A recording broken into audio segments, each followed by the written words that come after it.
Everyone, আসসালামু আলাইকুম। কেমন আছেন সবাই? আলহামদুলিল্লাহ, আমি আপনাদের দোয়ায় ভালো আছি। আমি আজকে আনারস দিয়ে জর্দা ভাতের রেসিপি করে দেখাবো। তাহলে চলুন দেখা যাক কিভাবে আমি রেসিপিটি রেডি করলাম। আমি এক পট পোলাও চাল নিয়ে নিলাম, নিয়ে ভালো করে ধুয়ে নিলাম। ধোয়া হয়ে গেলে দিয়ে দিব চুলাতে পানি, দিয়ে দিলাম 2টা দারুচিনি, 2টা তেজপাতা, অল্প করে তেল দিয়ে বলক ওঠার জন্য অপেক্ষা করব। বলক উঠে আসলেই দিয়ে দিব জর্দার রং, ভালো করে মিশিয়ে নিব। জর্দার রংটা মেশানো হয়ে গেলে ঝরিয়ে রাখা চালগুলো দিয়ে দিব আদা সেদ্ধ হওয়ার জন্য। এখন আমি চালটা সেদ্ধ হতে হতে আনারসটা কেটে নিব। এভাবে হালকা করে কুচি কুচি করে কেটে নিলাম আনারস।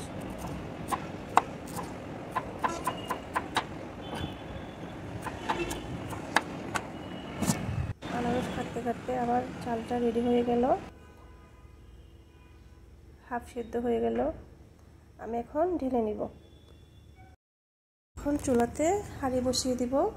হাঁড়িতে দিয়ে দিব 3 চামচ ঘি।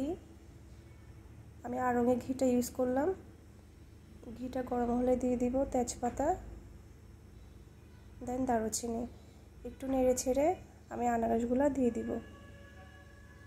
আনারসগুলো একটু ঘিয়ের মধ্যে ভালো করে ভেজে নিতে হবে। হালকা ভেজে নেওয়ার পর দিয়ে দিব চিনি। চিনিটা যে যার যার পছন্দ মতো দিতে পারেন, কম বেশি। আমি আমার মতো করে নিয়েছি।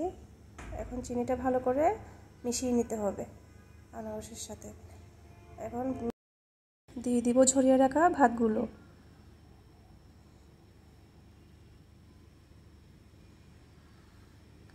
ভাতগুলো দেওয়া হয়ে গেলে একটু ভালো করে আনারসের সাথে মিশিয়ে নিতে হবে। মেশানো হয়ে গেলে আমি মালটা জুস করে নিয়েছি, এগুলো দিয়ে দিব।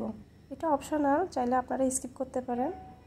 দিয়ে দিব পরিমাণ মতো লবণ, দিয়ে ভালো করে নেড়ে চেড়ে 10 মিনিটের জন্য দমে রেখে দিব।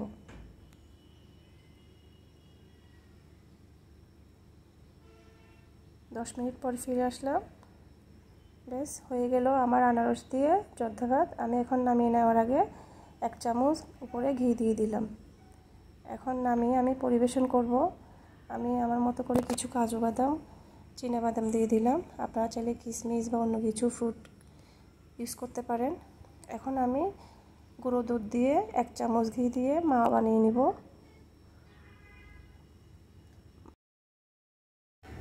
এই যে মাওয়া রেডি হয়ে গেল। আমি এখন উপরে দিয়ে দিলাম জর্দা ভাতের উপরে। তো বন্ধুরা, আনারস দিয়ে আমার জর্দা ভাতের রেসিপিটা কেমন লাগলো আমাকে কমেন্ট বক্সে জানাবেন।